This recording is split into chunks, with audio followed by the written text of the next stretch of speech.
Welcome to our quick dive into Neoclassicism, a literary period known for logic, order, and wit.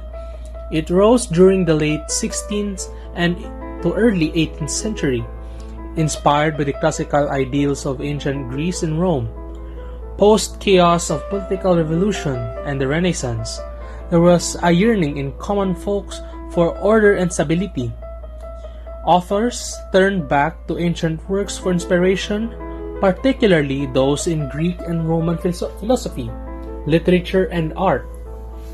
Neoclassicism was not licensed to let fly fanciful ideas, but rather reason, balance, and control. It sought to restore order with regard to how people thought and expressed themselves. Key traits of Neoclassicism. Writers focus on reason over emotion. They believe literature should reflect structure, clarity, and moral purpose. On one of their favorite tools, satire, used to cleverly criticize society and human flaws. Reason, discipline, and order took precedence, while emotion was deemed too chaotic or irrational.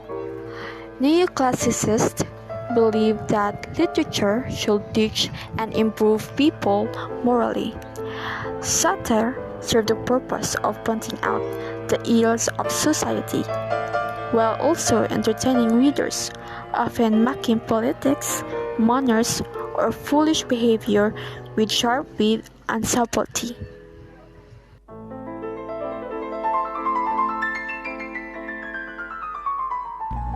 The two major literary forms were essay and mock epics. Essay tackled serious ideas in a logical way. Mock epics, on the other hand, took grand styles and applied them to silly situations to expose their absurdity. These essays were easy, quite logical, sometimes even demanding. Argument for big ideas, the same quality that we now find in opinion articles. Mock epics poems were really humorous.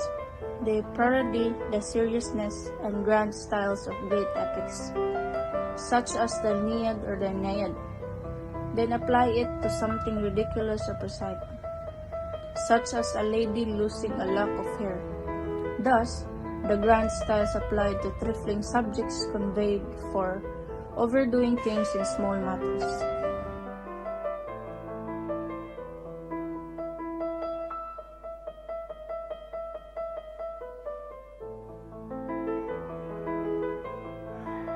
This period gave rise to writers like John Dryden and Alexander Pope. Dryden was famous for sharp criticism and formal tone, while Pope, on the other hand, stood out for his use of heroic couplets and biting satire. So, John Dryden was among the first formal critics of literature. He actually laid the meaning good writing in his time by classical rules. He used poetry to scorn cutting of social norms and flaws of mankind.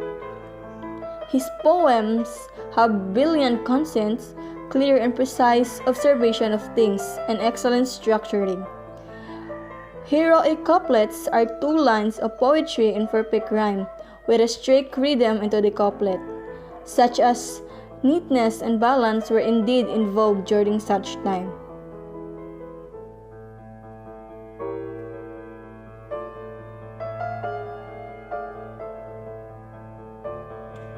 Notable works. Some key works include Dryden's Mock Flecknoe, which mocks bad poets, and Pope's The Rape of the Lock, a hilarious exaggeration of a small social incident made to look epic.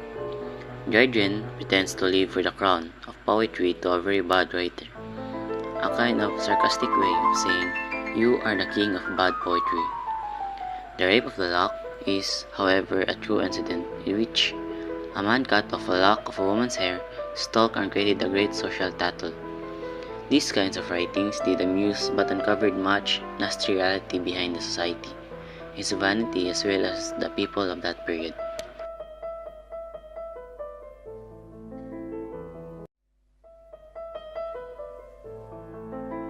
Legacy and wrap-up.